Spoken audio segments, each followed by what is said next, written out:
Maintenant, ce qui était d'abord un blocus autochtone pour dénoncer des coupes forestières au lac Saint-Jean commence sérieusement à inquiéter les autorités. Des complotistes menacent de prendre part à la manifestation à Gérardville. David Alexandre, des membres des Convois de la liberté d'un peu partout au Québec se donnent rendez-vous à Gérardville la fin de semaine prochaine. Oui, pour tout le long week-end de la fête du travail. Donc, le blocus pour empêcher les coupes forestières avait d'abord commencé au début du mois d'août dans le nord du lac Saint-Jean la semaine dernière. Il y a le ministre des Relations avec les Premières Nations, Yann Lafrenière, qui a discuté avec l'une des deux instigatrices du mouvement.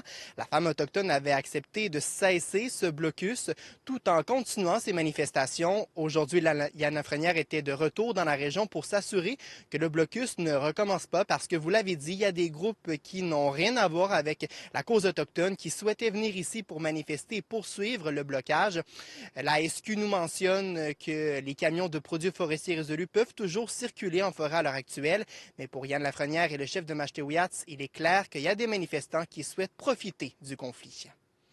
Ça a commencé par une manifestation avec 2 personnes autochtones dans le bois, c'est vrai, mais rapidement, là, c'est les groupes anti-vax, ce sont les complotistes qui ont pris le dessus là-dedans. Ça me préoccupe parce que rapidement, c'est pas un enjeu autochtone. On a des gens qui, malheureusement, utilisent la vulnérabilité de 2 femmes de ma Première Nation pour atteindre leur objectif, des objectifs là, à saveur là, environnementaliste ou à saveur complotiste. Et quand on dit que ça dégénère, on a un exemple. Le chef de la communauté de Mashtewiyatch a été victime de menaces. Oui, il y a un internaute sur les réseaux sociaux qui a incité la population à se rendre sur le terrain de la maison privée de Gilbert Dominique afin de perturber sa vie. Le principal intéressé a porté plainte au service de police de Mashtewiyats. Il dénonce toute cette violence. Il s'est toujours positionné contre les blocus et s'est dissocié de ses mouvements. Mais pour lui, c'est la goutte de trop.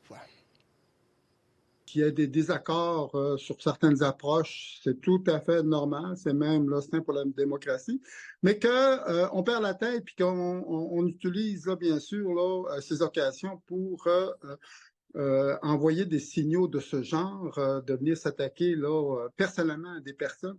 Je trouve ça inacceptable. Maintenant, le chef souhaite que les forces de l'ordre agissent sur le terrain.